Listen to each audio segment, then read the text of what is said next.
Good morning and welcome to Stock Market Today. It's Thursday, July 18th, 2019. I am your host, Dan Russo, Chief Market Strategist at Chaikin Analytics. Find me on Twitter at DanRusso_CMT. Stock Market Today brought to you today and every day by Chaikin Analytics. Head over to chaikinanalytics.com/today. Sign up for a free email. Follow along with this show. Get daily stock ideas for you to consider hitting your inbox every trading day before the market opens. So U.S. equities closed lower Wednesday following mixed initial reactions to the early earnings reports that we've seen so far, down for a second day in a row. Defensive sectors outperformed, with utilities and healthcare leading the way. Treasuries were stronger, with the curve flattening. The dollar was weaker on the major crosses. Gold up nearly 1%, 90 basis points. WTI crude down 1.5% following inventory data. So utilities and healthcare, along with staples, tech, and REITs, outperformed. Underperformers, financials, comm services, materials, discretionary, energy, and industrials.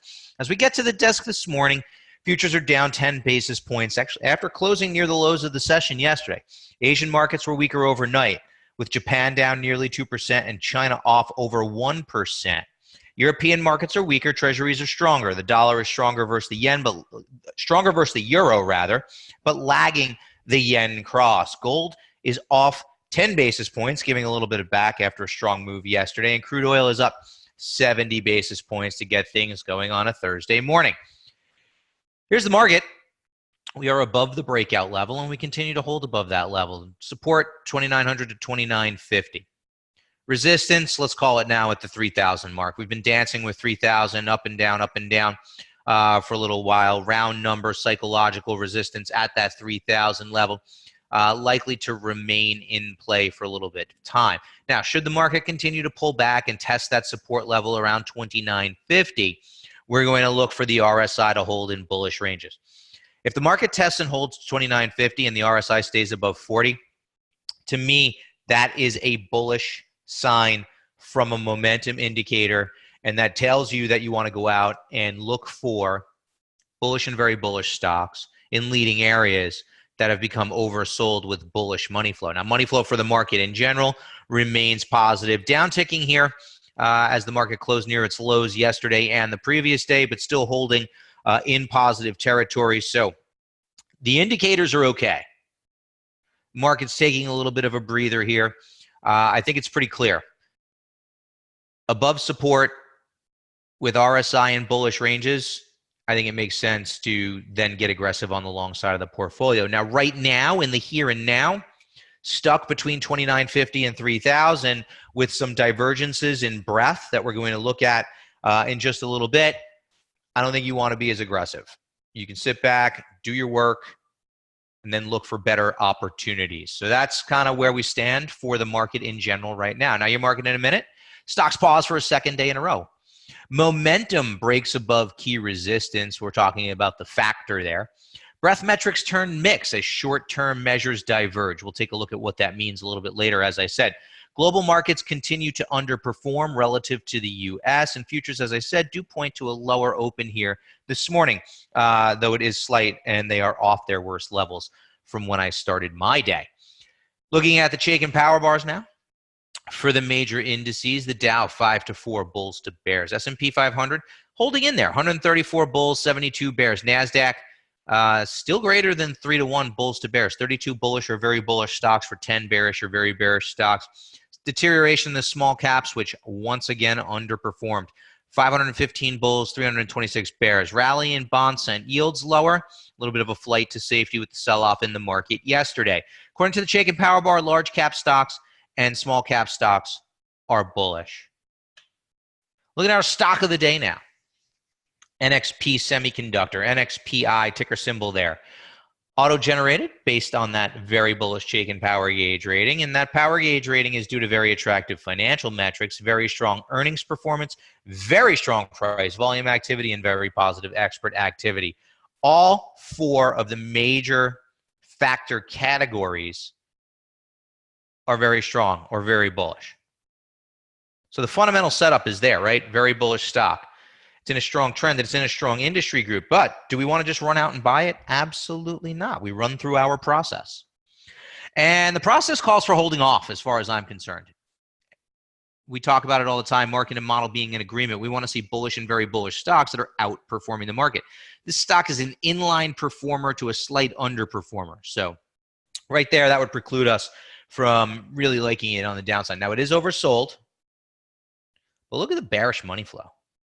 I don't like this. I don't like this bearish money flow. Above the trend line, consolidating. Now, we talk about these things day in and day out, but we now have our checklist where you can see them. You can check them off one at a time. Power gauge rating, bullish. Is it outperforming or underperforming? Underperforming. Is it in a strong industry? Yes. It is oversold.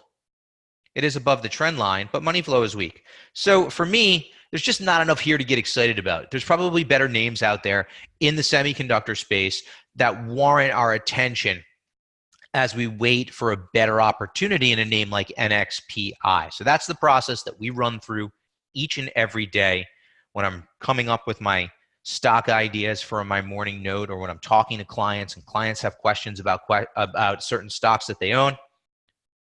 We run through the checklist every day and we make sense. And we see if it makes sense to still own the stock, or if it's a name that they're looking at, to potentially get involved on the long side of the portfolio. Right now, I would say NXPI does not fit the bill. We'll add it to a bullish watch list and look for a better opportunity. Sector tracker, moving to the major sectors over the last 5 days.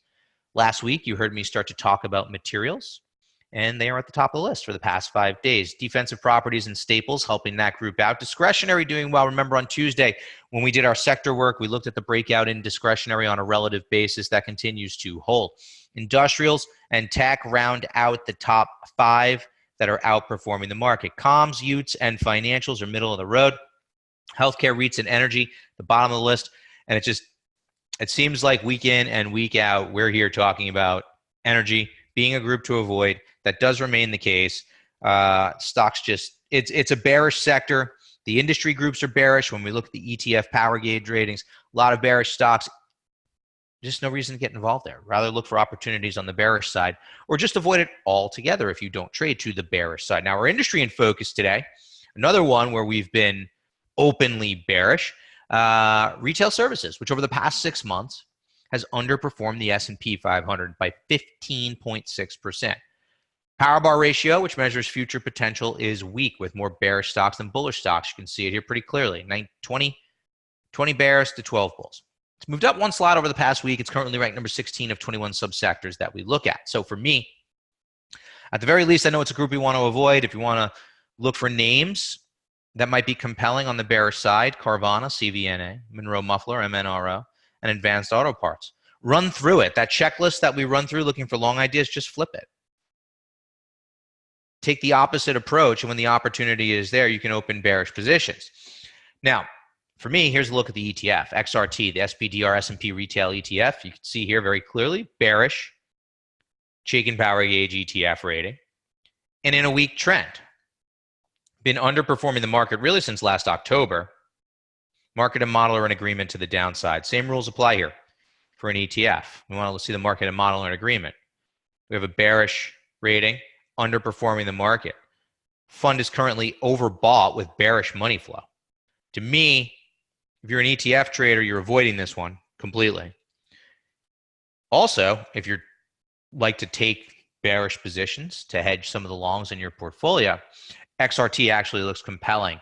Maybe you want to look at how the options are setting up, look at potential put options or bearish put spreads in XRT to take advantage of this trend, which is likely to continue to the downside. Taking a look at what's moving now in the S&P 500, yesterday's gainers and losers. Cintas, CTAS, up on earnings, 8.75%. Hershey caught an upgrade, sent that stock higher by 3.75%. Abbott, earnings, up 3% on the day. ConAgra catches a little bit of a bid, up 2.9% on a lead paint settlement. Saw some headlines there, which investors took positively. And AMCR, didn't see any real news to send that stock higher by 2.5%. Clear theme amongst the losers. First off, CSX, earnings disappoint, and they caught a downgrade, stock down 10%. Textron TXT, earnings sent that stock lower by 9.5%. Norfolk Southern, NSC, down in sympathy with CSX, and it also caught a downgrade. UNP, down in sympathy with CSX, also catching a downgrade. And the same can be said for Kansas City Southern. Those three stocks down 7.5%, 6%, and nearly 5% respectively. So maybe there's a theme here in the rails. All of them have very bearish ratings, except for NSC. So certainly looks like an area of the market that we want to avoid. Taking a look at our earnings update now. Yesterday's surprises. Progressive beat by 23 cents, but it wasn't enough. Sent the stock lower. eBay beats by 5 cents. Stock trading higher here this morning. Crown Castle beats by 11 cents. Stock does have a neutral rated. Bank of New York Mellon, part of the parade of banks reporting this week, beat by 7 cents. And Netflix after the close last night. U.S. sub numbers disappoint. Stock trading down heavily last night and in the pre-market today, despite the 4-cent beat. It's really those sub numbers that drive trading in the stock. Busy day. Thursdays tend to be busy. Before the open today, Danaher, Morgan Stanley, big names to watch after the close. Cap One and Mr. Softy, Microsoft, those stocks are bullish. Neutral stocks before the open, people are paying attention to Honeywell, BB&T, and UNH after the close, E-Trade and Skyworks. And then bearish stocks reporting today, Dover, DOV, GPC, and UNP before the open, ISRG, Intuitive Surgical after the close. Chaikin suggests caution when holding bearish stocks ahead of earnings. So let's dive in, talk about look at what we're talking about in our note today.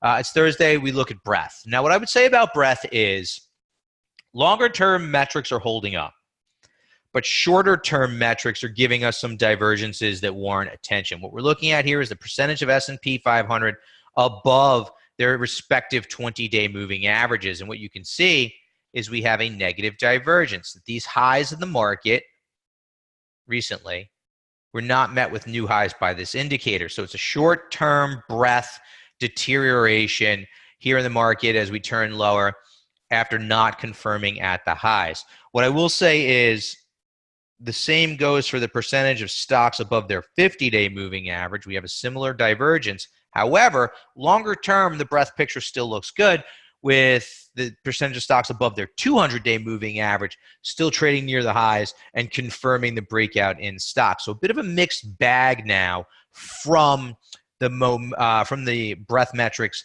that we look at. Advanced decline line still looks okay. Percentage of stocks trading at 52-week highs is neutral. Short-term divergences have caught our attention, especially as we talked about yesterday with the market overbought based on our proprietary overbought, oversold indicator. We do have a breakout in momentum, and that breakout in momentum is confirmed by momentum. We're looking at the MTUM, iShares MSCI US Momentum Factor ETF. Nice breakout here through the 120 level and holding above that mark so far. And what do we mean when it's confirmed by momentum? RSI solidly in bullish ranges. Actually became overbought with the breakout. And notice that during this entire rally since the start of 2019,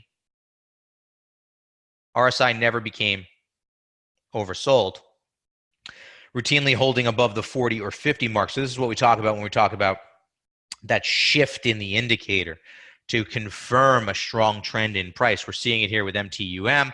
And on top of that, we've had some nice outperformance for this factor since the lows down here in April. So momentum, odds are that this factor is going to continue to outperform the market. Take a look for opportunities. You can either own the ETF when the setup is there, or look at some of the individual names that are holdings that meet the criteria following the process, whether that's a process that we advocate or whether that's a process that you've carved out on your own. But nice place to go looking for long ideas would be the holdings of MTUM. Finally, talking about global stocks, we're looking at the iShares MSCI ACWI ex-US ETF, and we can see here that it has not threatened new highs, right? S&P 500, US markets, with the exception of small caps, trading near highs. Global markets are not, right?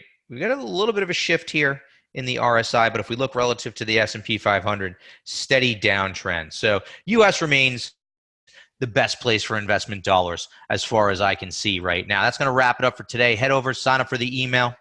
I'll be back here tomorrow. Have a great Thursday.